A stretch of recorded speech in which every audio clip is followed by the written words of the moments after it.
Boa tarde a todos. Estamos aqui, então, para a nossa penúltima sessão do 10º encontro do Conexões Itaú Cultural, que tem sido fantástico. Eu acho que foi um dos encontros mais produtivos que nós tivemos nos 10 anos de existência do programa.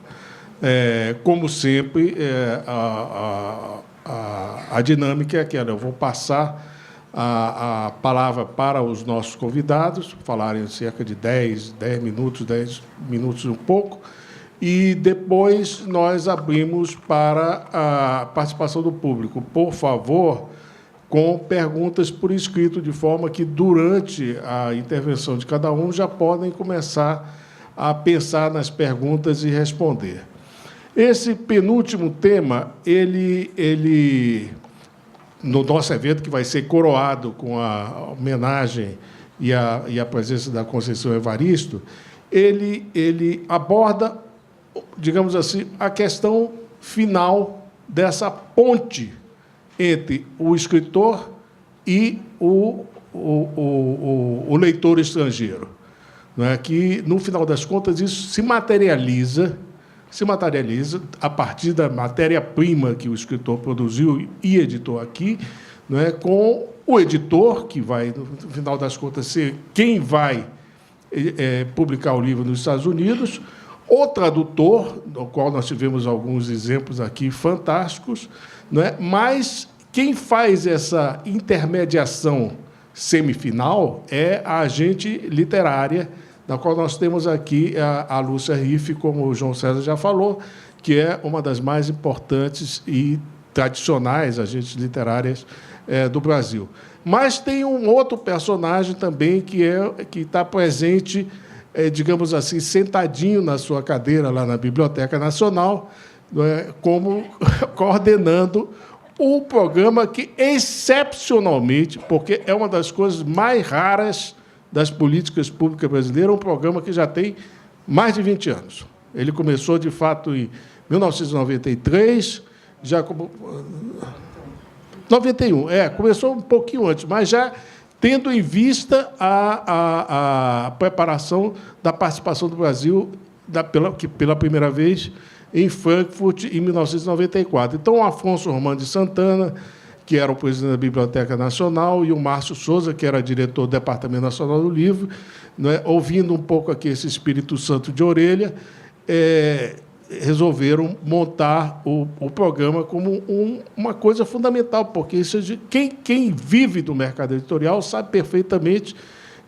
que as bolsas de tradução são um elemento essencial para os escritores que escrevem, como a gente estava discutindo outro dia, numa língua menos favorecida, digamos assim, no mercado literário internacional, ter esse acesso, né? E, milagrosamente, com os seus altos e baixos, como acontece sempre, nós tivemos a continuidade do programa hoje, que já está perto de alcançar 1.000 livros. O Fábio depois vai dar os dados melhores durante esse tempo. São dois fenômenos assim, absolutamente excepcionais. Mas vamos começar aqui pelo editor.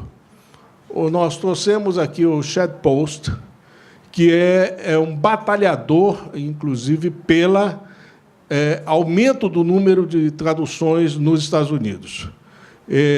Desde uma pesquisa que ele publicou já há vários anos, e um site que ele mantém a partir da Universidade de Rochester, perto de Nova York, né, que ele constata que apenas 3% da oferta do mercado literário nos Estados Unidos é composto por traduções. E isso sempre revoltou muito o Chad, que tem desenvolvido uma série de ações relacionadas a isso, inclusive com a fundação da Open Letters, que é uma das editoras dedicadas à publicação de traduções nos Estados Unidos. Não são muitas, mas, felizmente, hoje, inclusive, as editoras do mainstream também já começam a aumentar o número de traduções para além daquelas tradicionais que apareciam de vez em quando, Garcia Marques, enfim, os nomes mais conhecidos, né? É um trabalho absolutamente essencial. O segundo convidado nosso aqui é um tradutor que não apenas é tradutor, mas também é um batalhador pela divulgação da tradução literária nos Estados Unidos, que é o Eric Becker, e no seu site Words Without Borders, né, que publica também excertos de tradução numa revista que se mantém também há vários anos como um farol, mostrando que o mundo literário vai mais além do que a fronteira que os americanos normalmente conhecem como sua. Temos a Lúcia Riff, que já vem com uma longa trajetória também como agente literária, né, tem um catálogo fantástico em que ela trabalha não apenas na divulgação dos autores brasileiros no exterior, como também hoje representa aqui no Brasil, desenvolve uma série de ações, posso me lembrar aqui rapidamente, né, todas as negociações e o desenvolvimento do projeto relacionado, por exemplo, com o Milor, né, que é um projeto enorme e de muita repercussão, e o Fábio Lima, que eu já mencionei, é o coordenador desde 2011 do programa de traduções da Biblioteca Nacional, né? Como eu tinha dito, nós vamos, em primeiro lugar, ouvir a percepção desses personagens sobre como é que é trabalhar a literatura brasileira no exterior. Então, para começar, Chad Post, por favor. Hello? Hello. Okay, first of all, I want to thank everyone for inviting me, including me on this panel, for all of you for coming out, everyone that made all the arrangements. It's greatly appreciated. Alô? Primeiramente, eu gostaria de agradecer a todos também pelo convite para estar aqui hoje nesta sessão e também por todos aqueles que providenciaram a minha vinda para o Brasil. If I could speak just in English at my normal pace, in 10 minutes I could tell you a million things. Bom, se eu pudesse falar na minha velocidade normal em inglês, em 10 minutos eu poderia resumir tudo o que nós temos para falar sobre este assunto. Or 10 million. Ou 10 milhões de coisas a respeito deste tema. Instead, I will try and focus on a couple main ideas to get our conversation started. Mas, em vez disso, eu vou tentar me focar em algumas ideias principais somente para começar a discussão. I'm going to tell you a little bit about Open Letter and 3%, a little bit about the overall market for translations in America, some specifics of Brazilian literature, and then a few provocative questions or statements about what's going on. Sorry, that was a little long. Então, eu vou começar falando primeiramente um pouco sobre a Open Letter, depois também vou falar sobre a 3%, ou 3% em inglês. Vou falar também sobre as questões gerais do mercado nos Estados Unidos para as traduções dos livros. Também vou falar sobre alguns aspectos provocativos, vou fazer algumas provocações sobre a questão literária e depois, então, vamos ver mais algumas outras questões para podermos continuar com essa discussão. So with Open Letter, we are a publishing house at the University of Rochester doing only literature and translation. Então, na Open Letter, nós é uma editora da Universidade de Rochester e lá nós trabalhamos somente com obras literárias traduzidas. We do 10 books a year from all various languages. E nós trabalhamos ou editamos 10 livros por ano em várias línguas. We've published 3 Brazilian authors, Lúcio Cardoso, Maria José Silveira, who's here, and Ruben Fonseca. Nós temos 3 autores publicados, Cardoso, Maria José Silveira, que aqui está presente, e Ruben Fonseca. We've also done authors like Juan José Sayer, Rodrigo Frazan, Marguerite Duras, and Dubravka Grashek. E então nós também temos publicado o Juan José Sayer, o Rodrigo Frezan e também a Dubravka Grashek. As a nonprofit entity, though, we are dedicated to both publishing books and raising the awareness and appreciation of international literature as a whole. Então, como também uma entidade sem fins lucrativos, nós trabalhamos, então, não somente na publicação desses livros, mas também na conscientização sobre a literatura nacional como um todo. Which is why we started 3%, a website dedicated to promoting international literature through blog posts, book reviews, the translation database, and the Best Translated Book Award. And podcasts. Sorry. Então, esse é o motivo também pelo qual nós acabamos, então, montando a 3%, ou 3%, que é um site, então, dedicado a publicações literárias. Então, ali nós temos um blog, também temos publicações sobre os prêmios que nós temos, também podcasts. Sorry, then I lost the other ones. Best Translated Book Award and Translation Database. E a base de dados também de livros traduzidos. Okay, the website's great. Check it out. I'm going to jump right to the translation database. Bom, eu recomendo que vocês vejam o site, que ele é fantástico, mas eu vou passar agora diretamente para os dados de tradução. Starting in 2008, I started tracking every original translation into English of fiction and poetry.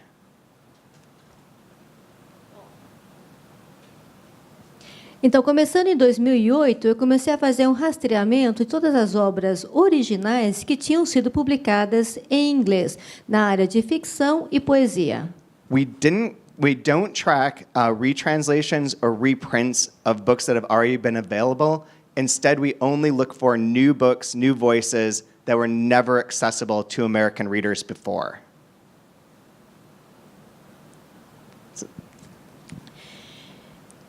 Então, o nosso foco não é em retraduções e nem em reimpressões de livros que já foram publicados traduzidos. O que nós buscamos são novas vozes, novos livros para obras, ou são obras pelas quais os americanos, como leitores, nunca tiveram acesso.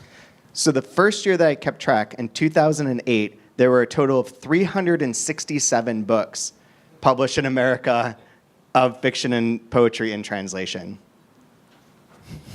Então, primeiramente, em 2008, nós tivemos, então, dentro da minha pesquisa, 367 livros publicados nos Estados Unidos, todos eles traduzidos, que eram na área de ficção e poesia. That's out of probably 250,000 books published that year. E isso dentro de um universo de 250 mil obras publicadas naquele ano. Not very many. But over time, through a number of different initiatives, through a number of different entities, this number has grown steadily. Bom, realmente o número não foi muito grande, mas ao longo do tempo, através de várias iniciativas de diferentes entidades, esse número cresceu com bastante estabilidade. The high point was last year in 2016 when there were 633 books in translation published. E o pico foi no ano passado, 2016, com 633 obras traduzidas publicadas. Out of probably 250,000. De novo, de 250 mil obras publicadas no ano. Okay, so that is a general context. Let's switch really quickly to that slide. Bom, esse daí foi o contexto geral, então vamos passar agora para o slide. Do the next one. Do the next one. É o próximo, por favor. Próximo slide. Nope, next one. O próximo. Okay, so since 2008, here are all the books translated of fiction and poetry from those respective countries. Bom, então o que vocês podem ver aqui na tela, desde 2008, esse é o total de livros publicados, traduzidos na área de ficção e poesia para cada país. Some of this probably isn't surprising. France, Germany, Spain at the top. Então, esses números não são surpreendentes para alguns desses países, como a França, a Alemanha e a Espanha. But you can see that Brazil is number 13 with 94 books. E vocês podem ver que o Brasil ocupa o 13º lugar com 94 obras. Which is right there in front of Quebec. E que fica ainda na frente de Quebec. One thing worth noting that we can talk about later is that a lot of these other countries have very significant funding and exchange programs. O que também é importante verificar, nós podemos também discutir isso mais tarde, é que vários desses países contavam já com uma verba ou um financiamento bastante significativo e também programas de intercâmbio. And or they have a lot of editors in the United States who can speak those languages. E também eles tinham muitos dos editores dos Estados Unidos que podiam falar esses idiomas. So now let's go back to 2 slides, just so you can get a better sense of how Brazilian literature is being received or being published. Então, vamos voltar 2 slides, por favor, e aí vamos ver, então, como é que a literatura brasileira tem sido recebida. Então, Or 2 even just slides, one por favor, slide. anteriores, é o começo da apresentação. Either one, if you go back 1 or 2. Volta, por favor, 2 slides. Yeah.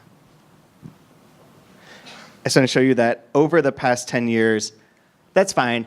And then the chart is a little bit easier to look at, but you can see that Brazilian fiction and poetry has been increasing steadily, although the numbers are not super impressive. They're still increasing from 5 books in 2009 to 19 books in 2014. I don't know if you want to translate all of that. Bom, vocês podem ver no gráfico, isso ficaria um pouquinho mais fácil, mas aqui na tabela vocês podem ver que nos últimos 10 anos, então, o Brasil apresentou um aumento razoavelmente estável de publicação de obras traduzidas. O número não é tão significativo assim, mas, de todas as formas, ele passou, em 2009, de 5 obras para 2014, com 19 obras publicadas. So one can speculate about why that number has increased so dramatically, especially in 2014. Então, o que nós poderíamos pensar, talvez, especular, é por que esse número aumentou tanto em 2014.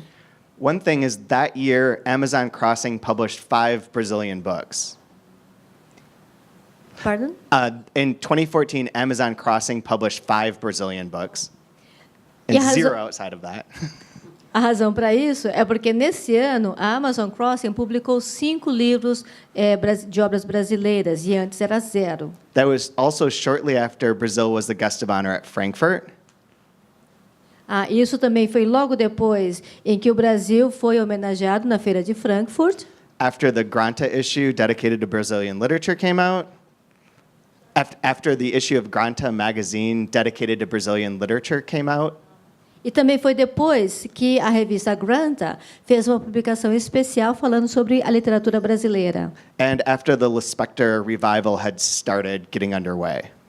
E também depois que houve um resgate da obra de Clarice Lispector. So in general, I would say things are fairly, actually, scratch that. Let me say something different. So a lot of the time that we've been talking here, a lot of people have pointed out the sort of difficulty of getting Brazilian literature read and appreciated outside of Brazil.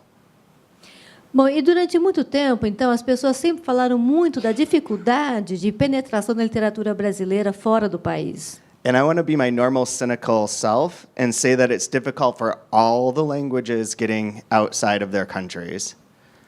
E agora, então, eu vou assumir aqui meu lado mais cínico, porque eu diria que isso acontece não somente com o português, mas também com a literatura de todos os outros idiomas.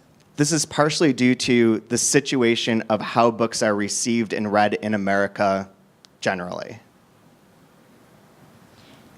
Bom, isso parcialmente tem a ver também com o fato de como essas obras ou essas literaturas são recebidas nos Estados Unidos de forma geral. And you can look at it in 2 ways. You can emphasize the positive things that are going on or the kind of negative parts of things that are going on. Então, aí nós podemos ter aquela dualidade, né? Você pode ou enfatizar todos os aspectos positivos a respeito disso, ou também enfatizar os aspectos negativos. For example, there are a lot more books being translated and published in America, but more of those go unrecognized, unreviewed, undiscussed.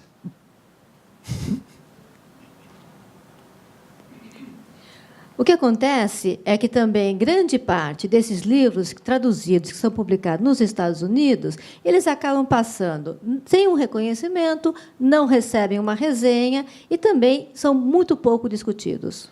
Over the past 10 years, there are a lot of new publishing houses doing translations, most of whom are struggling to stay alive. Over the past 10 years, there are a lot of new publishing houses publishing translations, but most of them are struggling to stay alive. A questão também é que nos últimos 10 anos, há muitas editoras que também estão se dedicando a traduzir as obras brasileiras, mas elas ainda continuam batalhando muito para conseguir sobreviver. There are more university programs teaching translation, and still there are very few translators who can survive doing freelance. Também hoje nós temos muitos cursos de universidades que ensinam a tradução, mas também ainda é muito difícil para um tradutor continuar ou conseguir viver como freelance. There are more booksellers at independent stores across the country interested in translation, but everyone buys their books from Amazon. Nós também temos muitos livreiros que também trabalham intensamente para poder trabalhar em todo o país, tentando buscar os livros, mas a questão é traduzir também essas obras, mas a questão é que a grande parte do público acaba comprando os livros da Amazon. We live in an amazing time in which you can reach any reader anywhere, basically at any time, and yet no one cares about anything but Game of Thrones. I don't even know. You have to translate. We live in a time where you can reach any reader at any time, anywhere, but all anyone cares about is Game of Thrones. Bom, na verdade, então, é que nós podemos hoje atingir qualquer leitor em qualquer lugar desse mundo, a qualquer momento, mas as pessoas somente estão interessadas no Game of Thrones. The only thing I want to leave right off, or I'll end right here by just saying one thing that we could talk about in terms of getting more Brazilian books into America. Bom, a única coisa então que eu poderia falar aqui é em relação a como podemos fazer com que nós tenhamos mais livros brasileiros publicados nos Estados Unidos. Is the relationship between increased production and increased demand for those books. É quando nós vamos poder ter uma maior produção desses livros traduzidos e também combinado com uma maior demanda para esses livros. And I'll stop there. E eu vou começar a partir daí. Perdão, é parar aqui. Obrigado, Jed. Só queria chamar a atenção, desde logo, naquele primeira tabela, que a origem da maior parte das traduções também é a origem do segundo país maior fornecedor de traduções, segundo a Unesco, que era a Alemanha. Não é? Então, há uma relação muito estreita, me parece, eu vou examinar mais de perto o dado, entre essas questões relacionadas com oferta e demanda no mercado internacional de literatura. Agora, nós temos aqui, digamos, segundo o Chad, um exemplar de uma espécie rara, que é o tradutor que traduz obras do português. O Eric Becker, né, que é um tradutor muito reconhecido e apreciado, e, felizmente, não apenas pelo seu trabalho de tradução do português, mas também pelo Words Without Borders e um trabalho enorme de divulgação do conjunto da literatura mundial traduzida para o inglês. Eric, por favor. Muito obrigado, Felipe. E, antes de mais nada, queria agradecer esse simpático convite. Eu sou um admirador, já faz muitos anos, do trabalho que vocês vêm fazendo aqui no Conexões, então é uma honra estar aqui, e quem me conhece aqui do Brasil sabe que nunca estou tão feliz como nos momentos que eu passo aqui no país. Eu fico pensando sempre que se eu poderia resumir muito rapidamente assim a minha atuação e o objetivo da minha atuação como tradutor do português, mas principalmente de obras brasileiras, e assim, o desejo de um dia chegar lá no que eu considero o maior elogio para um tradutor e alguém que mexe com a literatura brasileira, que é aquela frase célebre que o Drummond falava sobre o Paulo Rona, né, que ele aprendeu a ser brasileiro. Então, a motivação sempre, assim, parte desse princípio, né? Então, uma honra estar aqui e muito obrigado. Eu vou falar menos sobre a revista, vou tocar um pouco nesse assunto, mas eu pensei que talvez o que seja mais útil hoje seria conversar um pouco dos múltiplos papéis do tradutor, não só do português, mas em geral, porque realmente o papel do tradutor vai muito além do texto, né? Assim, obviamente isso é o que motiva o tradutor, né? O objetivo e o trabalho maior que ele ou ela faz, mas também o tradutor tem que fazer, assim, tem que ser uma espécie de meio campo entre várias entidades. Então, a editora no país da língua de chegada, como a Open Letter, por exemplo, entre os escritores do Brasil, agentes como a Lúcia, mesmo como o programa de apoio que o Fábio vai dirigindo. Então, nunca é só essa questão de se apaixonar por um livro, assim, essa coisa maravilhosa que você meio que vive nas nuvens, assim, só se dedicando à própria tradução. Vou falar da minha experiência e como eu vejo nos casos que eu consegui pautar um projeto para uma editora, como que foi esse processo. Muitas vezes, o que acontece, como o Chad falou, é que tem muito pouca gente que fala português e menos ainda, que tem algum contexto para o Brasil. Então, o tradutor também, no momento de pautar a obra, tem que explicar qual o significado, a importância dessa obra dentro do contexto nacional aqui. E o tradutor faz isso de várias maneiras. Eu, por exemplo, não faço mais, mas eu fiz por alguns anos, eu trabalhei como uma scout, que é baseada em Londres, qual o papel dela? Mais ou menos, ela tem clientes entre vários editores e também produtores de filme, que toda a feira, vamos dizer, como as feiras maiores, como Frankfurt e London, estão buscando autores de diversos países, só que não sabem onde começar. Então, o Scout tem esse trabalho de produzir pareceres sobre, por exemplo, os livros que saíram recentemente naquele país. E as editoras aqui no Brasil, principalmente a Companhia das Letras, mas outras também, muitas vezes produzem, e os agentes também, produzem catálogos para cada feira. E qual o papel daí que vem o tradutor quando ele está trabalhando como scout? Mais ou menos ele lê todas essas obras, ou a maioria, o quanto ele consegue, né, de cada catálogo, ele faz um parecer.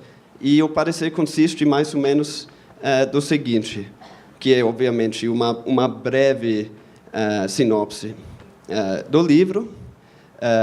Você busca comparações com escritores do mundo anglófono, muitas vezes escritores norte-americanos, e você dá também informações como assim, as vendas no Brasil, mas também a possibilidade daquele livro fazer a travessia do português do Brasil para o público norte-americano, que é, obviamente, não um trabalho científico, mas é o que há, e como funciona, eu diria, a Chad, que pode me corrigir, mas eu diria que isso é uma das principais vias assim, para uma obra chegar numa editora norte-americana.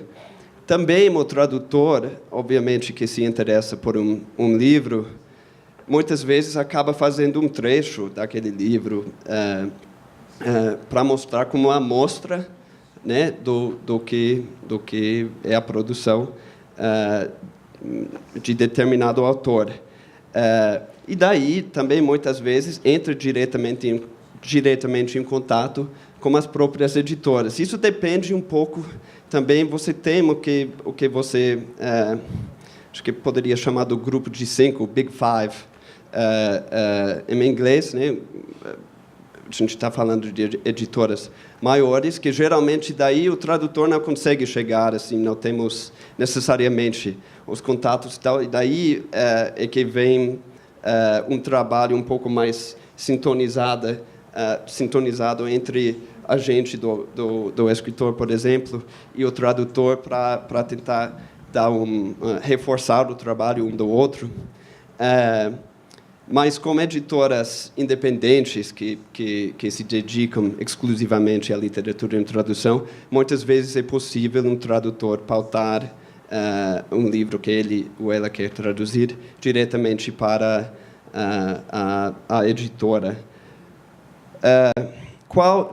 Também, então, você tem essa atuação, vamos dizer, mais independente, mas também já foi o caso de muitas vezes eu faço trechos, por exemplo, antes das férias para a Companhia das Letras, para outras tradutoras, mesmo para agentes, e vamos dizer, de alguns autores que eles estão apostando para aquela fera. E, assim, para falar muito detalhadamente, assim, geralmente consiste um trecho de, sei lá, 20, 30 páginas. Às vezes, a editora que está, quando tem interesse mesmo, um interesse sólido, vamos dizer, vai pedir, talvez, uma amostra maior. Mas é mais ou menos isso como funciona, vamos dizer, a via mais comum para um livro do Brasil chegar lá nos Estados Unidos. Mas, então, realmente, o tradutor, você vê que entra em várias etapas do processo, vamos dizer. Outra coisa que eu queria dizer antes de passar a palavra tem a ver com essa questão que o Chad, acho que começou a entrar nesse assunto, que é a importância de programas como o programa da Biblioteca Nacional, de subvenções, né, que facilita, nem facilita, viabiliza projetos de tradução para o inglês. E eu diria uma outra coisa que eu já participei como editor, em programas que tem, por exemplo, a Argentina, mas também em outros países como Polônia, Bulgária, que eles fazem uma espécie de geralmente se chama assim, semana de editores, uma coisa assim, que assim, logo antes, vamos dizer, de um flip ou de uma fera, eles agregam um grupo de, sei lá, 15 pessoas, entre eles agentes, tradutores, editores de diversos países, convidam eles para o país deles, e você passa a semana conhecendo daí como editor ou como tradutor, passando nas casas editoriais, conhecendo os críticos que podem dar, vamos dizer, um panorama geral daquela literatura ao longo do tempo, geralmente século XX, mas digo que podem contextualizar a própria literatura, e isso acaba criando laços que acho que se a gente fosse voltar, não precisa, mas se a gente fosse voltar para a tabela do Chad, acho que a gente veria que os países que mais conseguem projetar sua literatura nos Estados Unidos têm um programa desses. São programas que, assim, é indisputável o resultado desses programas. É uma maneira muito vamos dizer, duradoura, de construir relações que através você acaba construindo todos nós estamos aqui porque a gente dedicou a nossa vida à literatura brasileira, né? Ou, pelo menos a nossa vida profissional, dependendo da pessoa, né? Mas isso não é suficiente. A gente tem que criar aliados que não necessariamente vão ter esse laço tão forte com o Brasil, não vão entender, talvez, todos os pormenores de por que a literatura brasileira é forte. E essas pessoas que vão ajudar a gente a aumentar esse número de traduções em inglês. Bom, e essa é a minha... Acho que, por enquanto, vou encerrar, passar a palavra. Obrigado, Eric. Eu acho que você tocou em alguns pontos importantes, inclusive, estava me lembrando aqui, recentemente, uma coisa de uns 10 anos, 6 anos, 8 anos, por aí, passou a existir uma iniciativa que tem se mantido mais ou menos estável também, junto com a Apex, a Agência de Promoção de Exportação, que é do Ministério da Ciência e Tecnologia e da coisa, que inclusive faz exatamente desempenha essa tarefa de trazer, né? Eu me lembro, eu conheci o Chad exatamente quando ele foi convidado para vir para a Flip, e esse negócio geralmente se repete, alguns anos vem mais, outros anos vem menos, etc.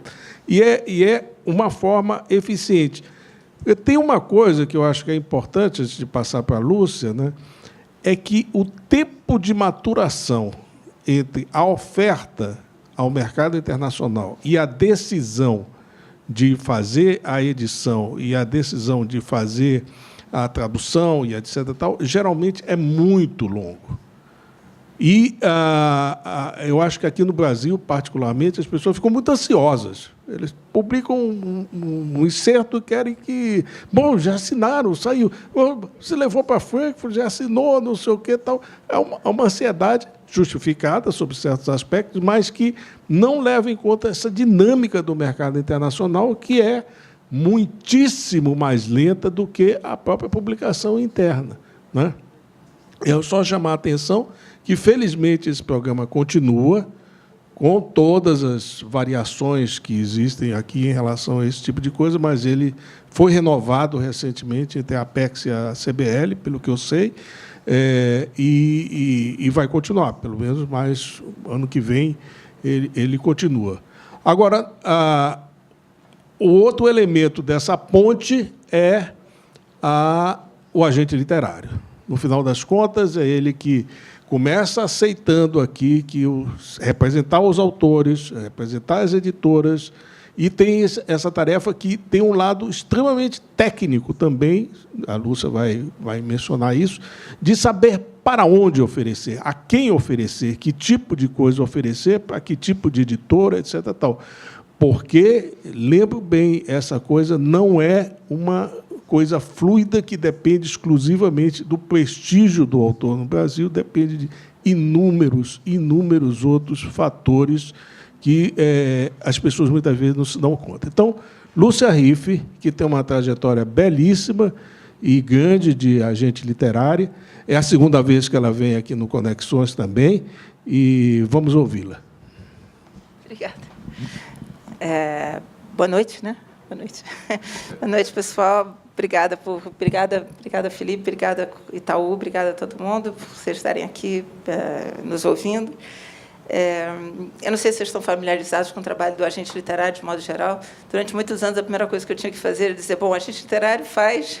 E aí, antes de falar do agente literário representando o autor brasileiro no exterior, o agente literário é aquele elemento que ajuda o autor, que empresaria o trabalho do autor, que ajuda o autor a não só contratar a sua obra junto às editoras, mas também levar a sua obra para teatro, para cinema, para, enfim, qualquer uso da obra do autor e da imagem do autor, inclusive agenciando eventos, enfim. É aquele grande companheiro do autor que vai estar, enfim, acompanhando a trajetória, estimulando que venham novos livros, ajudando a ver se a obra está bem publicada, se não está, resolvendo impasses, dificuldades com as editoras.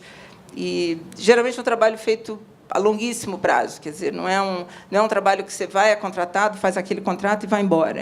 Pelo contrário, é um trabalho que é bonito quando você tem tempo para realizar esse trabalho. Tem autores, a agência foi fundada em 91, eu tenho autores desde 91 que estão comigo, poucos autores entraram e não continuaram conosco. Essa altura já temos uns 140, acho, autores sobre a nossa responsabilidade.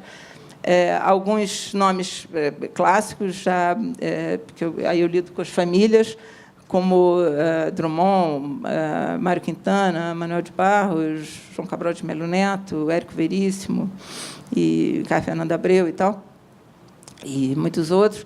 E também, enfim, tem a turma, grandes nomes da literatura brasileira, Lígia Fagundes Telles, Luiz Fernando Veríssimo, Lia Luft, Marina Colassante, meu Deus, é muita gente bacana. E tem a turma jovem, tem a turma que está escrevendo o primeiro livro e veio trabalhar conosco, tem os autores que trabalham com livros para criança, livros para jovens, enfim, tem a turma da não ficção, tem vários jornalistas. Eu vou de um livro infantil a um tema político, ou a uma coisa sobre educação, ou sobre, assim, 3 telefonemas você está falando sobre as coisas mais variadas, assim, meio louco. Mas, enfim, em relação a esse trabalho para o exterior, eu diria que é um complemento do que eu faço no Brasil. Em raros casos, eu trabalho com autor só para o exterior, não gosto de fazer isso. Eu gosto de trabalhar com o autor como um todo, aqui no Brasil e fora. O trabalho fora é um trabalho que, no meu caso, assim, não é um trabalho que seja rentável de forma alguma, nem para o autor e muito menos para a agência. É um trabalho... Eu não sei quanto que eu gasto para fazer esse trabalho, não quero fazer essa conta, porque, se eu fizer, eu vou ficar muito deprimida. Se você pegar só o que você gasta de passagem aérea, de hotel, de hospedagem, de inscrição na feira, uma inscrição numa mesa na Feira de Frankfurt, deu uma fortuna. Sei lá, acho que são 700 euros, uma coisa assim. E por aí vai. E aí você faz os catálogos, você mantém um site, você tem, evidentemente, a equipe que você contrata. E o tempo, né? Vai um tempo insano com esse trabalho. E aí você consegue uma oferta de 500 euros, você consegue uma oferta de 800 euros, você consegue uma oferta de $1.000. E aí eu fico com 10%, o meu coagente fica com 10%. Então, enfim, claro que 10% de 800 euros ou de 500 euros não paga nem o correio, né? E não vai pagar o resto todo. Mas e também é um pouco frustrante, porque você, enfim, teve um livro especial que eu amo de paixão, que eu achei que eu fosse vender no mundo inteiro. Eu fiz um esforço, eu e os coagentes, de mandar para mais de 90 editoras, e nós vendemos para 3 países só. Então, tem muito isso também, tem muita frustração. Agora, quando dá certo, quando chega o livro, né, chegou a raiva da Blandina Franco em chinês, aí você surta de felicidade. Não tem, aquela coisa do... Qual é o cartão de crédito? Tem uma propaganda aí, Mastercard, sei lá. Não tem preço, não tem o que pague a felicidade de você receber a edição estrangeira, seja em que língua for, especialmente quando você consegue uma edição caprichada, que você vê que o editor fez aquilo com o maior amor, que acredita no seu autor. E às vezes, o autor é convidado... Por exemplo, eu vendi o livro da Socorro Racioli, a Cabeça do Santo. Nós vendemos para a língua inglesa. Aliás, eu tenho uma dúvida para te perguntar, Chad. Essa tua pesquisa é só Estados Unidos, não inclui... Your research is only USA. Tá. Mas o livro da Blandina, nós vendemos primeiro para a Inglaterra. Da Inglaterra, os próprios ingleses, a Hotkey Press, vendeu para os Estados Unidos, fez enfim, usando a mesma tradução. E aí o livro acaba também aparecendo na Austrália, tá, em todos os outros países de língua inglesa. né? E aí nós vendemos também para a França, e agora estamos com outras possibilidades. A editora francesa, uma editora pequena, mas super séria, querida, Belleville, convidou a Socorro para ir para a França. E aí ela passou, sei lá, acho que 10 dias divulgando o livro, foi a várias cidades, foi a escolas. E o livro saiu resenhas em todos os jornais. Então, você começa a receber esse feedback, assim, é demais de bom. É assim, enfim, é uma glória. Mas, enfim, o agente, voltando atrás um pouco a conversa, o agente não trabalha sozinho, evidentemente, né? Eu acho muito fundamental ter um agente, principalmente para esse trabalho no exterior. E o fato de não sermos muitos agentes aqui no Brasil e das editoras brasileiras, agora esse trabalho da Apex é recente, mas não trabalha. A editora brasileira também não se preocupa muito com esse trabalho de venda no exterior. Então, a verdade é que muito autor não tem agente, não tem editora trabalhando fora, e aí fica um pouco dependendo de uma sorte, de um tradutor se apaixonar pela obra e tal. O problema não é só a língua portuguesa não ser tão difundida quanto a espanhola, ou a francesa. O problema é que você precisa de um trabalho efetivo, você precisa de alguém indo lá, divulgando o livro, falando que o livro existe, procurando um editor, aquele editor e não aquele outro. Não adianta ser um editor que publica, enfim, uma literatura mais comercial, mais simples, não adianta você oferecer uma obra de um peso literário mais forte. Então, em parte, a língua inglesa é muito traduzida no mundo inteiro, porque eles são de uma eficiência. Tem as editoras americanas, nenhuma editora americana deixa de fazer um trabalho de foreign rights muito forte, ou de ter todos os autores têm agentes que vão a todas as feiras, que fazem esse trabalho com muita competência. É claro que facilita, que todo mundo pode ler aquilo, mas tem também um trabalho de oferecimento daquela obra, um trabalho de divulgação daquela obra, né? Eu não sou só agente de autor brasileiro, a nossa agência, essa altura é grande, mas, enfim, desde o início a minha trajetória era assim, quer dizer, eu represento editoras e agências literárias estrangeiras para o Brasil e para Portugal, e represento autores brasileiros também para o Brasil e para fora. No caso dos estrangeiros, então, eu acompanho muito isso, quer dizer, o agente, quando o agente primário é muito bom, quando o editor estrangeiro é muito bom, fica tudo muito mais fácil. Eles mandam todas as resenhas que saem, todas as informações, mandam fartura de material, e as propostas vêm bem feitas, enfim, tudo flui melhor, né? Tem agências grandes, boas, até conhecidas, mas você não consegue arrancar um PDF deles, porque eles dizem que é contra o princípio deles mandar PDF. Eles falam, sem PDF, eu nem consigo trabalhar, consigo começar a trabalhar. Enfim, mas o agente ele faz parte de uma grande rede. A gente já ouviu aqui vários elementos dessa rede. O editor brasileiro é importante, o editor participativo, o editor que faz um trabalho bonito é super importante. O autor também, porque o autor, antes de mais nada, na verdade, o primeiro elemento é o autor que se dispõe a viajar, que investe também, que batalha, que aceita convites para eventos e tal. O autor que quer ficar retraído em casa, que não aceita nada e tal, complica um pouco. Né, bastante. Enfim, as editoras estrangeiras, as que se dedicam à tradução, os coagentes, porque eu também não trabalho sozinha, eu tenho uma rede de coagentes, são 14 coagências, agências, na verdade, espalhadas pelo mundo. Vai da China ao sudeste da Ásia, a Coreia, passando por Israel, Turquia, na Europa, vários, Holanda, tal, língua espanhola, França, Alemanha, língua inglesa, Portugal, enfim, é um mar de gente.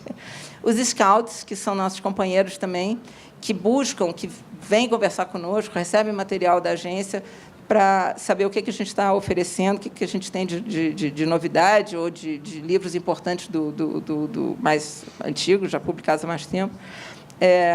Os tradutores são os grandes companheiros. Aí eu queria fazer uma homenagem aos tradutores.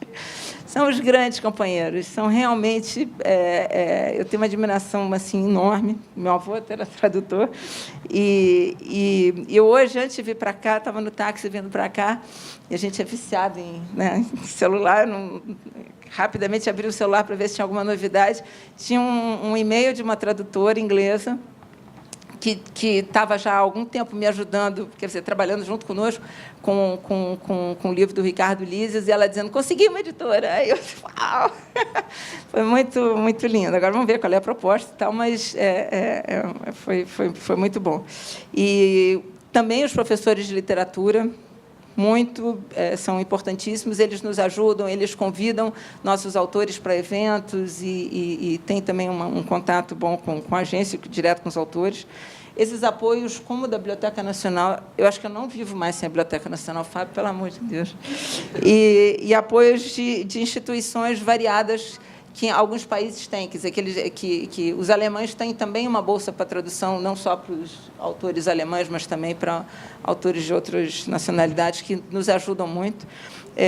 E a organização de eventos estrangeiros, que também são muito importantes. As feiras de livro, os festivais literários, os programas de leitura, na Alemanha tem muitos, chamam, os autores vão para diversas cidades e tal, os intercâmbios, as residências, as conferências, congressos, etc. Enfim, a gente tem que estar sempre se mexendo e em contato com esse povo todo. Um pouco já foi falado aqui, vou terminar rápido para não tomar muito tempo de vocês. O trabalho do agente começa, enfim, claro, depois das leituras e de um bom contrato no Brasil, quer dizer, eu não vou vender fora o que eu ainda não vendi no Brasil. E, a partir... Eu já tentei até trabalhar com o livro já vendido, mas ainda em manuscrito, mas, hoje em dia, eu decidi que não. Eu quero trabalhar com o livro já pronto. O livro já pronto, que já tem uma resenha, que já tem uma cara, que já tem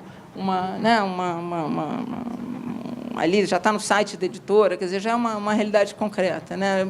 Já tem risco demais envolvido com trabalhar com literatura brasileira em tradução no exterior, então é melhor trabalhar com uma coisa que já está ali pronta, reconhecida pelo mercado. E aí, então, a gente prepara, a partir desse livro publicado, a gente prepara um material para apresentar o livro fora. Esse material inclui, evidente, o PDF do livro em português, mas uma sample, uma tradução de alguns capítulos, umas 30 páginas, enfim, uma seleção de capítulos, não necessariamente da primeira página à 30ª, pode ser um apanhado ali do livro, quotes traduzidas também, alguma resenha bacana que tenha saído, uma entrevista do autor, uma sinopse do livro, uma mini bio do autor, foto do autor, enfim, a gente prepara um material ali todo bacaninha, e esse material, então, é mandado, enviado para tradutores, para editores que trabalham tradução e, de preferência, editores que tenham a ver com aquele livro específico. Quer dizer, não é uma coisa... Né, a gente tenta fazer uma coisa mais casada. E para os coagentes, claro, né? Quer dizer, nossa primeira entrada ali é com os coagentes. E aí os coagentes também vão espalhar para os editores com os quais eles trabalham. E aí faz também parte do trabalho da agência preparar um catálogo em que você tem um resumo desse material, quer dizer, essa primeira página, vamos dizer assim, que tem a sinopse, as quotes, a mini bio, a foto, os prêmios que o autor recebeu e tal, quer dizer, que você, olhando aquela página, você já tem uma ideia se aquilo ali é algo que possa te interessar. A gente mantém também um full rights list, porque eu não estou interessada só no livro que saiu agora, no autor que publicou agora, eu estou interessada também no que já está aí publicado, e é bom, e é de qualidade e tal. Nada me dá mais alegria do que falar de um livro de 10 anos atrás, quer dizer, ou de um livro de 5 anos atrás. Eu não preciso me concentrar no lançamento de agora. E a gente mantém também na verdade, não. A gente está lançando agora, esse final de mês, uma newsletter mensal em que a gente vai contando, então, as novidades, alguém que ganhou um prêmio, alguém que teve aí foi selecionado, shortlisted para alguma coisa.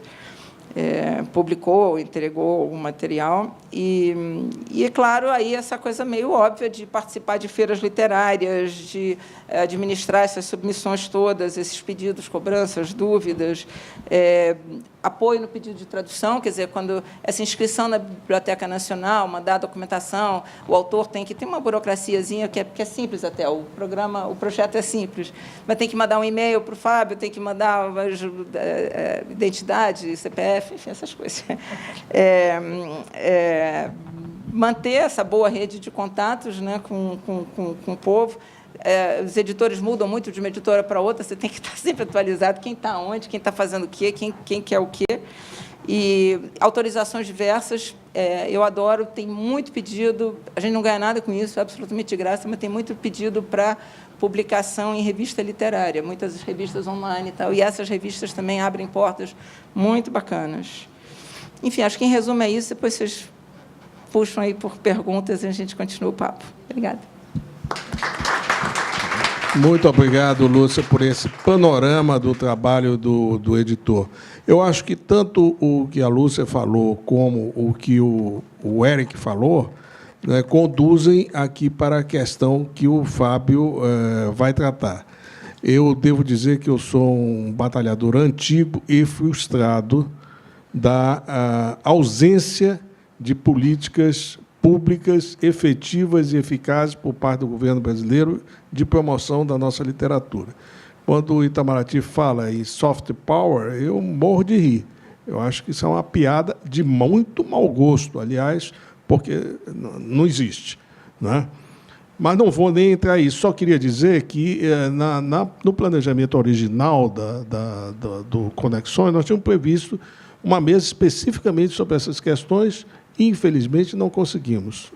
O Departamento Cultural do Itamaraty foi convidado especificamente, por e-mail, por vários telefonemas, etc., tal, nem respondeu. Então, a gente trabalha com o que tem. Infelizmente, o que resultou é uma coisa de altíssima qualidade, inclusive o fato do programa da Biblioteca Nacional já ter todo esse tempo, ter evoluído desde que ele começou, que esse é um aspecto importante, né? No começo tinham datas e para apresentar o edital, e nunca funcionava direito, tal. Agora as inscrições são permanentes, são fluidas, e o Fábio vai falar um pouco sobre isso, principalmente desde a época que ele chegou lá. Mas o esforço continua. Eu acho que isso que a Lúcia estava falando é um esforço que todas as pessoas que estão envolvidas com a difusão da literatura brasileira no exterior estão empenhadas. Inclusive, essa coisa, as pessoas que pensam que as editoras e os agentes ganham uma baba de dinheiro quando estão vendendo, quando vão para Frankfurt. 10% de 800 euros não paga o correio, né? Mas, enfim, são essas circunstâncias que, às vezes, escapam aos autores, né, de todas essas dificuldades inerentes a esse processo. Mas, Fábio, por favor, né, conte-nos da sua experiência, inclusive das perspectivas e das questões mais recentes relacionadas ao programa de apoio à tradução da Biblioteca Nacional. Bom, boa noite. Muito obrigado, Felipe, pelo convite, Itaú Cultural, o pessoal da produção, Jaitza, Claudinei. É um prazer estar aqui. O programa, como o Felipe falou, ele tem uma origem, ele começou lá em 91, e não por acaso, também no contexto, como o Felipe falou, da primeira participação do Brasil na Feira de Frankfurt em 94.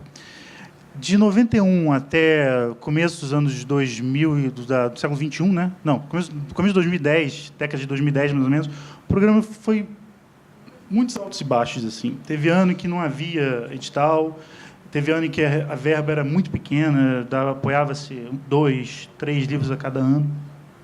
E essa coisa do edital com prazo de saiu aqui, a editora tem até X dias para apresentar o projeto, e é complicado.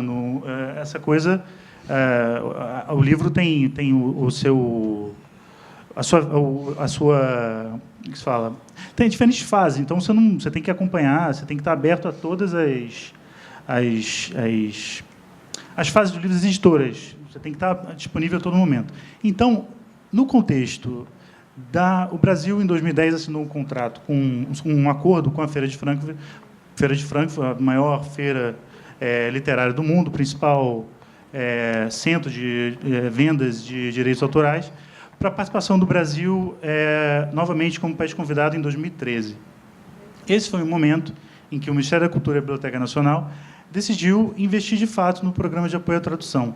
Em 2011, a gente lançou o primeiro edital nessa virada, e a principal mudança, como o Felipe falou, foi tornar o edital permanente durante 2 anos, e ele é renovado a cada 2 anos.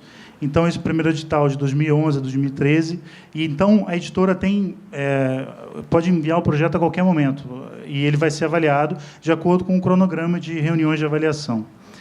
Hoje, são 2 reuniões por ano. Nos tempos lá loucos pré-Frankfurt, eram cerca de 3, 4 reuniões por ano para atender essa demanda, justamente. Então, essa foi uma das principais mudanças, o caráter permanente do edital. E eu vou falar daqui um pouco dos números e tudo mais, mas uma outra consequência desse momento de Frankfurt foi que o programa se expandiu. Ele se diversificou. Ele não só... O programa o programa de apoio à tradução, o edital de apoio à tradução, é um programa que apoia editoras estrangeiras que têm um contrato de tradução de um livro brasileiro. A biblioteca apoia, baseado principalmente no custo da tradução daquela editora. O edital hoje permite um apoio além do custo da tradução, mas o foco do edital é apoiar a tradução, é o custo que aquela editora teve com a tradução. Às vezes, a gente consegue apoiar integralmente, muitas vezes a gente não consegue apoiar integralmente, ainda mais hoje, num cenário de verba reduzida, a gente apoia uma fração, tenta chegar a pelo menos 50% daquele custo, às vezes não dá. Mas, então, em 2011, a gente surgiu com 2 editais diferentes. Um edital de intercâmbio, que é, na verdade, um apoio à viagem de autores brasileiros, um edital que apoia a circulação de autores brasileiros no exterior, que apoia tanto editoras, que querem fazer uma viagem promocional com os autores, quanto festivais. A gente apoiou, por exemplo, a Feira de Guadalajara, que é uma principal feira do mercado de língua na América Latina, de língua espanhola, uma grande feira. Desde 2012, entre 2012 e 2016, a gente apoiou a ida de cerca de 10 autores, o programa de autores deles nesse tempo todo. Esse ano, infelizmente, a gente não lançou esse edital por conta do cenário orçamentário. Um outro edital é o programa de residência de tradutores. Esse também é um edital pelo qual eu conheci a Catrina e o Mark Gamal, que participaram do edital ano passado. O Mark veio ano passado, a Catrina também. Esse é um edital, a gente teve 2 edições, a gente também não conseguiu lançar esse ano, mas ele faz parte do programa. O programa não é somente o edital de apoio à tradução.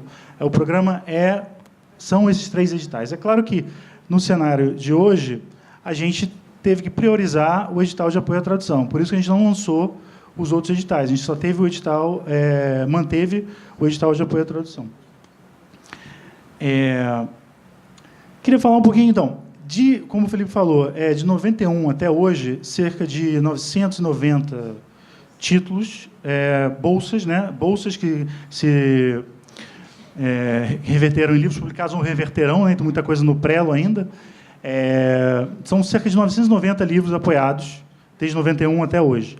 Cerca de 780 nesse período de 2011 a 2017, ou seja, mais de 70% somente nesse período, de 2011 para cá, nesses últimos 6 anos. Vou falar um pouquinho dos países mais apoiados. Bom, nesse quadro, a gente tem... Desculpa que eu vacilei, acabei não trazendo os PowerPoints aqui. Vocês me perdoem, mas eu vou falar aqui. Em primeiro lugar, a gente tem a Alemanha nesse período, são 83 bolsas, e esse período é basicamente o ano pré-Frankfurt e Frankfurt. Em 2012, 2013, no ano de Frankfurt, foram mais de 80 livros publicados, edições entre romances e antologias. Em Frankfurt, a gente apoiou cerca de quase 10 antologias, foi muito interessante, só o trabalho de antologia. Antologia de escritoras, antologia de jovens autores, antologia de poesia. Além de apoiamos também, a gente também apoia uma revista literária que quer fazer um dossiê específico sobre, como foi o caso da Words Without Borders, a gente apoiou. Isso, na verdade, não foi com um programa, mas foi através do Itamaraty. Teve uma edição da Words Without Borders só sobre o Brasil no ano de Frankfurt. A gente apoiou aquilo também, não foi pelo edital. Mas uma revista que o Eric editou, a da Pan America, uma revista literária, a gente apoiou também. A gente apoia não somente uma revista que quer fazer um dossiê sobre o Brasil, sobre literatura brasileira, também é habilitada a participar do programa. Em segundo lugar, a gente tem a França, com 78. França e Espanha são, historicamente, os que mais solicitam apoio e os que mais publicam literatura brasileira. Logo depois da França, Espanha, com 74 bolsas. Em quarto lugar, tem a Itália. O professor Giorgio falou ontem aqui sobre a questão da Itália, e ele apontou uma questão muito delicada, mas muito importante, que é, na verdade, como que a gente avalia e como a gente acompanha esse apoio. Não é só publicar o livro, é também acompanhar como esse livro chega ao leitor, como ele é distribuído, como ele é vendido. A gente tem um certo retorno, mas tem que sempre aprimorar isso. Então, é uma fragilidade que, sem dúvida, tem que ser aprimorada. Logo depois vem a Argentina, com 52, depois vai caindo mais acentuadamente. Estados Unidos, com 42 bolsas. Romênia, com 30. Reino Unido, 23. México, com 22. E Portugal. Eu não sei por que Portugal e países de língua portuguesa não participavam do programa. Obviamente, porque o nome era tradução. Então, não sei por que as editoras chiavam, editores portugueses não podiam solicitar apoio. Em 2012, a gente fez um programa específico para a CPLP, e, a partir do edital de 2015,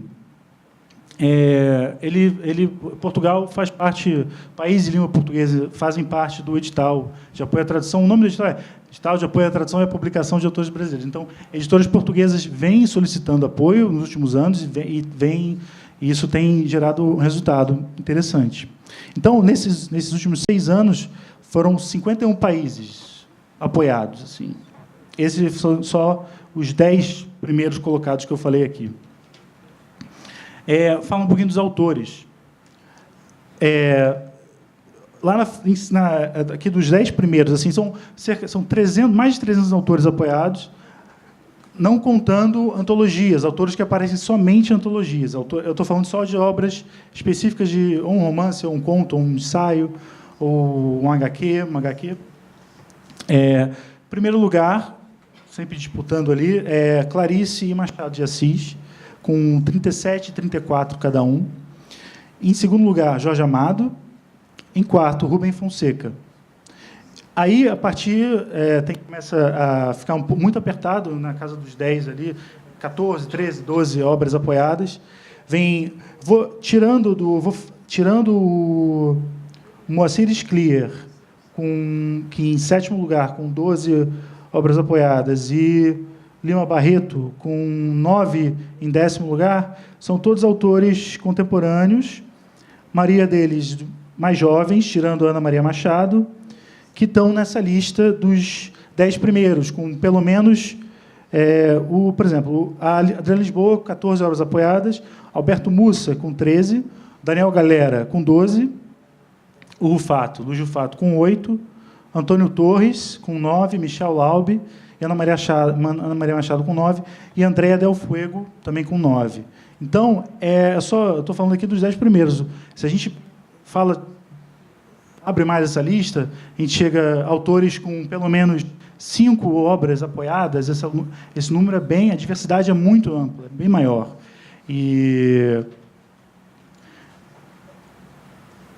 Então, o programa, obviamente, os critérios de seleção é uma coisa complicada. Obviamente, a gente tenta identificar uma relevância daquela publicação. Agora, essa relevância nunca é uma coisa absoluta e depende, obviamente, de cada rodada de avaliação e até porque uma série de fatores influem nessa definição do que é relevante.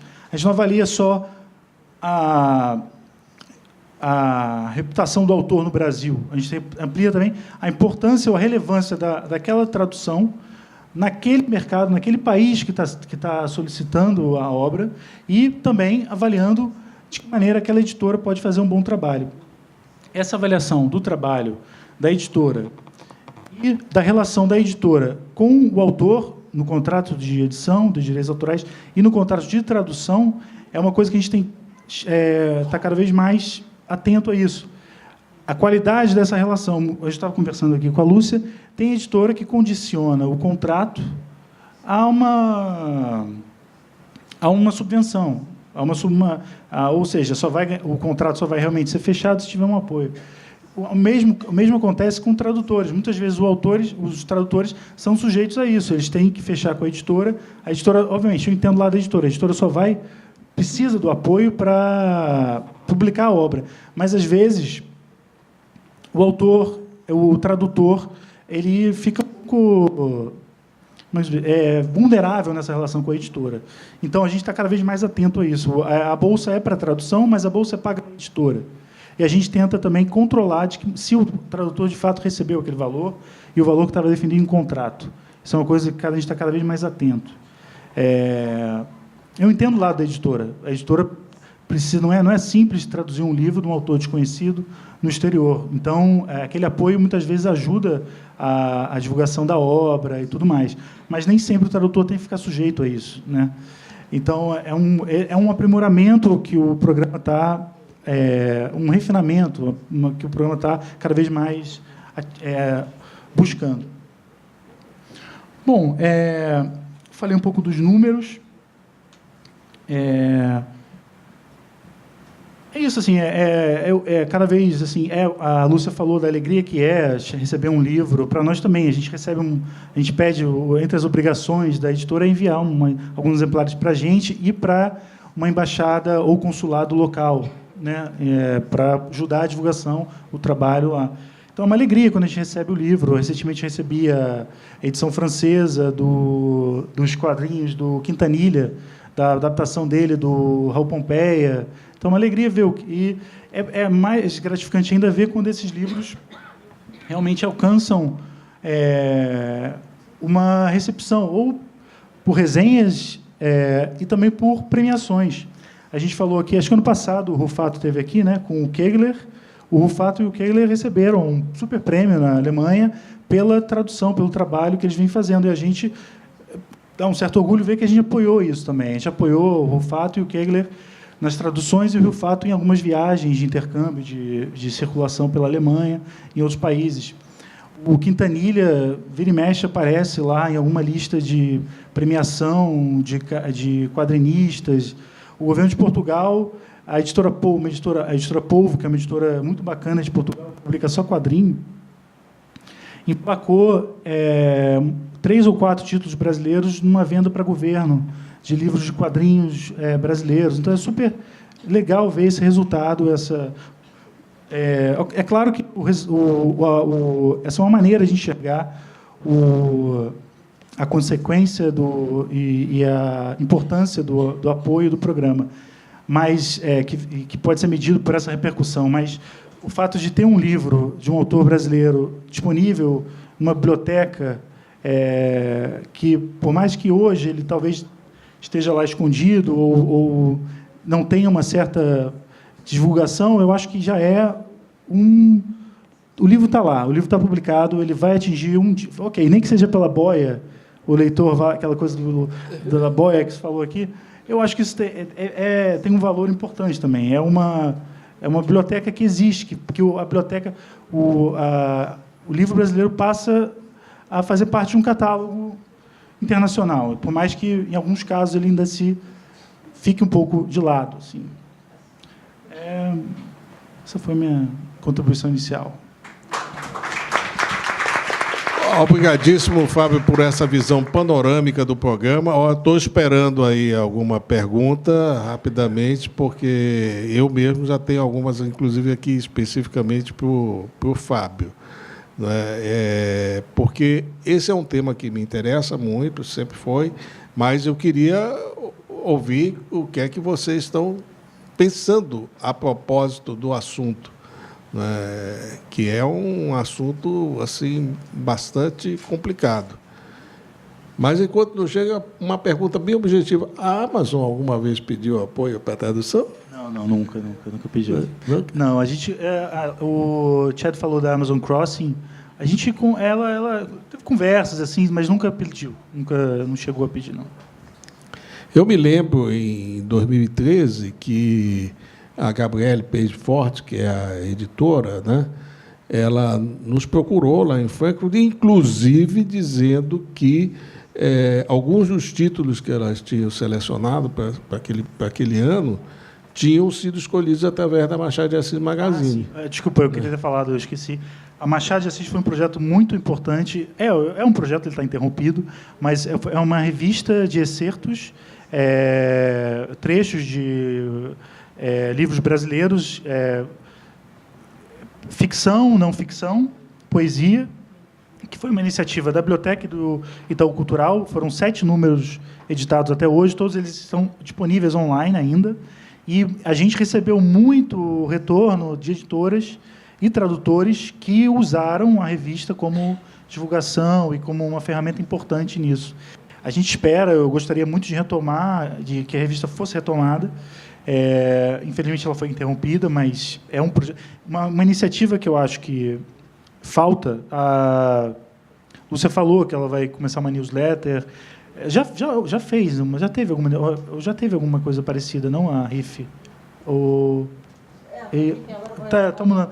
Mas eu acho que alguma espécie de newsletter ou informativo periódico em inglês ou mais sobre mercado, notícia de livros brasileiros, sobre prêmios, eu acho que isso cairia muito bem. Eu acho que isso é uma falta, é uma carência, e eu acho que isso seria muito bem-vindo, assim, uma iniciativa assim, uma coisa regular sobre literatura brasileira hoje, notícias, uma coisa pode ser bem informativa, um formato de newsletter.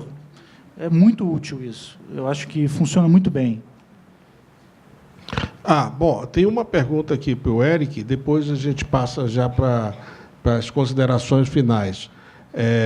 A Ana Amélia está perguntando especificamente qual a recepção da World Without Borders aqui no Brasil. Se você tem alguma medida, se você tem alguma informação específica a respeito de como a publicação é recebida. Aqui no Brasil. Bom, eu não tenho os dados assim na minha frente. Eu sei que, obviamente... Aliás, eu devia ter mencionado uma parceria que a gente vem elaborando vai fazer quase um ano. A gente tem uma parceria com uma revista Pessoa aqui, que a gente publica frequentemente. A gente publica um texto que saiu na Pessoa, e a Pessoa publica um texto que saiu na World Without Borders. O que eu posso dizer muito aleatoriamente é que eu sei que ano passado, quando a gente fez outro número de literatura brasileira, mais ou menos na época da Flip, que obviamente a gente viu um crescimento. Eu acho que, aliás, os leitores brasileiros somaram, acho que era em 4º lugar, uma coisa assim. Obviamente que a maioria de nossos leitores residem ou nos Estados Unidos, na Inglaterra, ou, curiosamente, em Paquistão, que a gente não sabe, mas assim, porque, não é à toa obviamente, que quando você liga para falar com o cliente, responde um paquistanês. Pois é. Então, eu acho que vacila, mas de mês em mês, né, conforme o interesse do leitor aqui em nos escritores daquele mês. Mas o Brasil está sempre, assim, vamos dizer,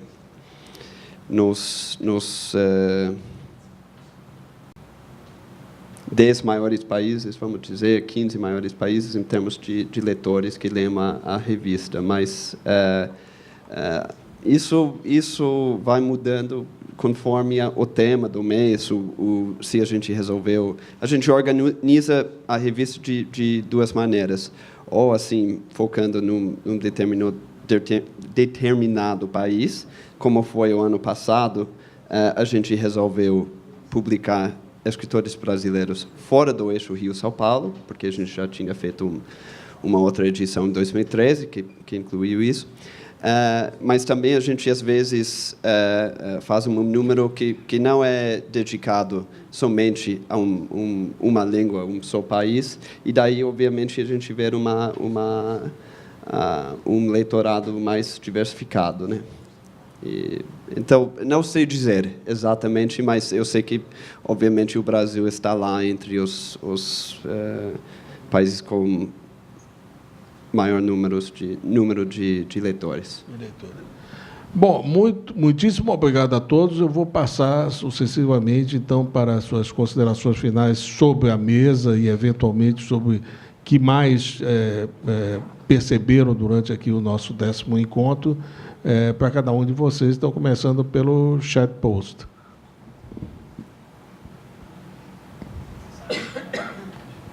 Okay, I have a lot of thoughts that will likely show up on the 3% website and podcast in the next few weeks, so check in on that. Bom, então eu tenho muitos pensamentos, muitas ideias que eu levantei com essa discussão aqui e vou colocar então no site o 3%. Eu espero então, convido que vocês deem uma olhadinha lá. But I'll end with commenting on two things that you guys just talked about. Mas eu gostaria somente de comentar duas coisas que foram mencionadas aqui. One is I fully support the idea of a newsletter highlighting a number of Brazilian titles that's geared towards publishers, editors, and the marketplace. Uma é sobre essa questão do newsletter, dando ênfase para as obras brasileiras traduzidas e dirigida especificamente para os editores, também para o mercado em geral. There are a number of countries that do similar things, and they are very successful. Há vários países que têm tido essa iniciativa e têm tido muito sucesso. The other thing is that Amazon Crossing is the #1 publisher of translations in America at this time. E o outro ponto é que a Amazon Crossing hoje é a número 1 em termos de publicações de obras traduzidas nos Estados Unidos. And it's an interesting sort of almost paradoxical situation. E também isso é interessante ao mesmo tempo em que é um paradoxo. They can sell a lot of copies of their books in ebook versions, but the print versions are very rare. Então, a questão é que eles conseguem vender grandes números dessas obras em e-book, mas a versão impressa é muito raramente vendida. They're also quite focused on doing popular, more genre works, like romance, science fiction, mystery. E eles também focam muito mais nesses gêneros que são mais populares, principalmente também os romances, as ficções científicas, livros de mistério. And that's a great complement to what a lot of other presses are doing in the United States. E isso é um grande complemento para o que outros editores estão fazendo no país. It's great because then readers can see the wide spectrum of what's available from a given country. E isso é interessante no sentido de que os leitores podem ver o que há no mercado hoje que pode ser interessante para a leitura. I have nothing else to add. I'm done. Isso é tudo.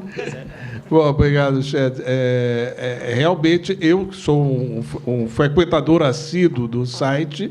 Eu me programo, pelo menos uma vez por semana, está dando uma olhada lá o que é que está acontecendo e vou... Eu tenho que programar sempre, mas eu nunca esqueço, né? Eric, por favor. Bom, eu vou tentar ser breve. Assim, quero repetir assim o que o Chad vem falando sobre essa questão do newsletter. Eu sei, por exemplo, também que a Companhia das Letras manda um newsletter para tradutores, assim, como os lançamentos os últimos lançamentos, assim, de literatura brasileira, que assim, segundo eu entendo, tem bastante sucesso também em criar interesse e tal. Eu queria falar duas coisas que eu também acho, uma coisa que eu acho que a gente pode aspirar a isso e outra coisa que eu acho que já está sendo feito e acho que é uma coisa muito valiosa. Essa questão das residências eu acho uma excelente iniciativa. Também tem, e isso é uma coisa que surgiu nos últimos 2 anos, a Associação de Tradutores, a Associação Nacional de Tradutores, nos Estados Unidos, começou esse programa onde eles juntam um tradutor de uma língua mais experiente como um tradutor, vamos dizer, iniciante. No caso, eu acho que este ano, não sei se você sabe, acho que as línguas são polonês, catalão, russo, será? Assim, por aí vai. E isso tem, assim, não só o efeito de criar mais tradutores, mas também de estimular os iniciantes a continuar, né, numa carreira que realmente pode ser desanimadora em certos momentos, mas também garante uma certa qualidade para que aquela literatura possa ser recebida de forma melhor, pode ganhar uma outra visibilidade. E uma outra coisa que eu acho que cabe mais aos escritores brasileiros que já conseguiram publicar em outros países, que eu sei de alguns casos que isso já foi feito, é falar com as próprias editoras sobre seus escritores preferidos. Eu sei de pelo menos 2, 3 casos que aconteceu que um escritor falou, assim, pautou, assim, um escritor que foi muito importante na sua formação para a editora e que isso estimulou realmente um interesse da parte daquela editora. Então, acho que os escritores que conseguem fazer essa travessia podem ser também atuantes nesse processo. Lúcia, por favor. Deixa eu ver o que eu falo. Eu sei que você sempre tem muita coisa para falar, tanta que às vezes fica vacilando. Tanto que eu não sei nem para onde começar. Eu acho que, basicamente, entender, o autor entender, e todo mundo entender, que é um trabalho muito lento. Eu voltei de Frankfurt, no dia seguinte, os meus autores estavam escrevendo, e aí? Conseguiu vender meus livros lá? Eu disse, cara, você vende um best-seller do Dan Brown na feira, ou até vendeu antes da feira, mas você não vende uma obra literária numa feira de livro de jeito nenhum. A pessoa vai voltar para casa, vai pegar as notas, vai ver, bom, então tá, isso aí a Lúcia me recomendou esse livro, aquele livro, então, com muito boa vontade eu vou conseguir que ele leia a sample que a gente está mandando. Se ele ler a sample e gostar da sample, ele vai, então, ler o material inteiro, ou, às vezes a gente trabalha com muitos editores que leem em português, mas muitas vezes não leem em português, e aí vão ter que mandar o livro para um leitor de fora, isso é caro, isso é um processo caro, e, de todo modo, todo mundo recebe aqui, imagina, no mercado, 200, 300 e-mails por, sei lá, às vezes 1.000 e-mails numa semana.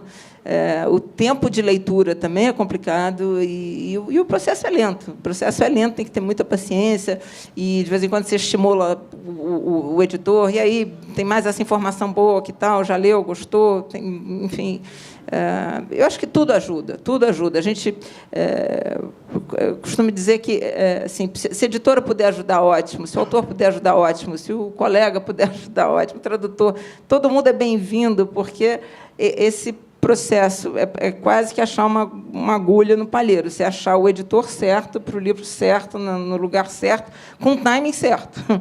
Então, e outra coisa assim, o mundo é muito grande. Se você pensa que você está tentando vender um determinado livro, ou muitos livros, para o mundo, não é só para editoras em Portugal, ou para editoras na Espanha, ou para editoras nos Estados Unidos, é para editoras, no mundo.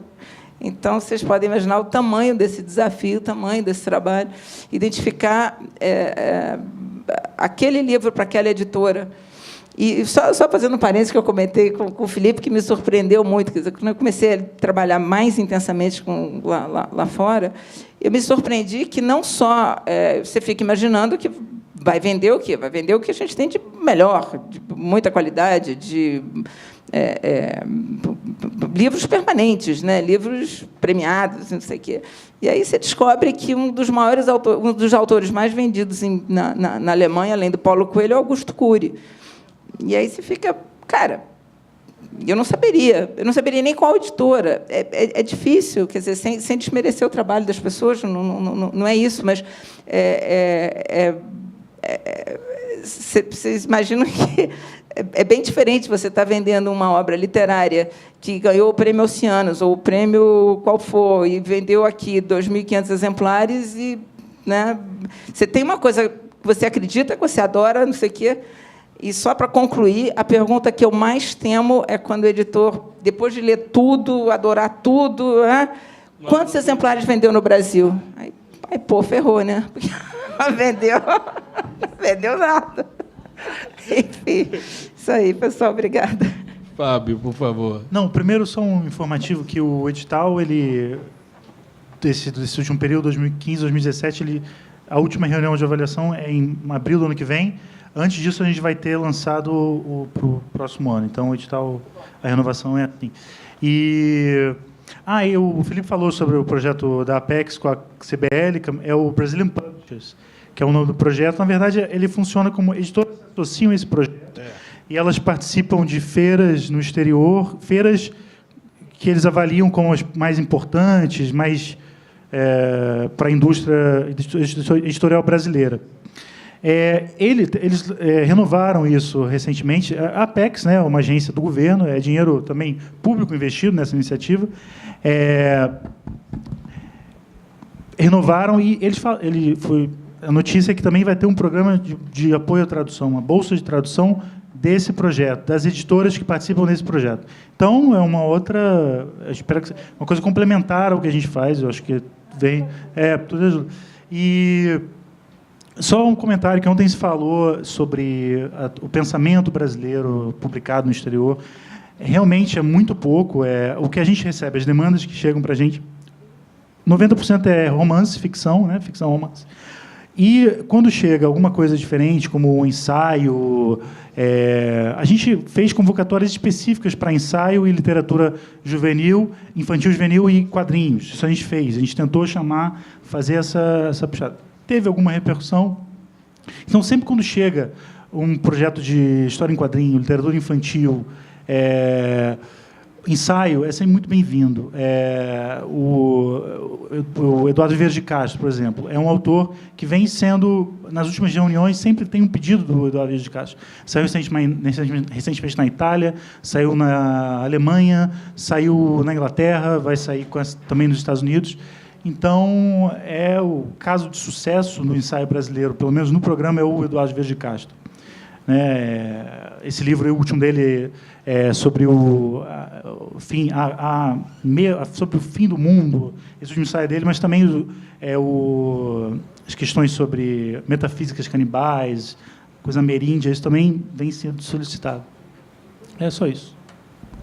Bom, muito obrigado a todos. Eu quero convidá-los para logo mais às 7 horas, daqui a 25 minutos, para nosso grande evento de encerramento, que é a Recepção Internacional da Literatura da Conceição Evaristo, com ela e a editora e tradutora francesa, Paula Nacaona, e como diz o João César, com a mediação e o controle do nosso Big Boss, que está ali sentadinho se preparando para o evento. Então, até logo mais, e muitíssimo obrigado pela participação de todos num evento que está sendo, para mim, particularmente, uma fonte de aprendizado e uma experiência realmente muito gratificante. Muito obrigado.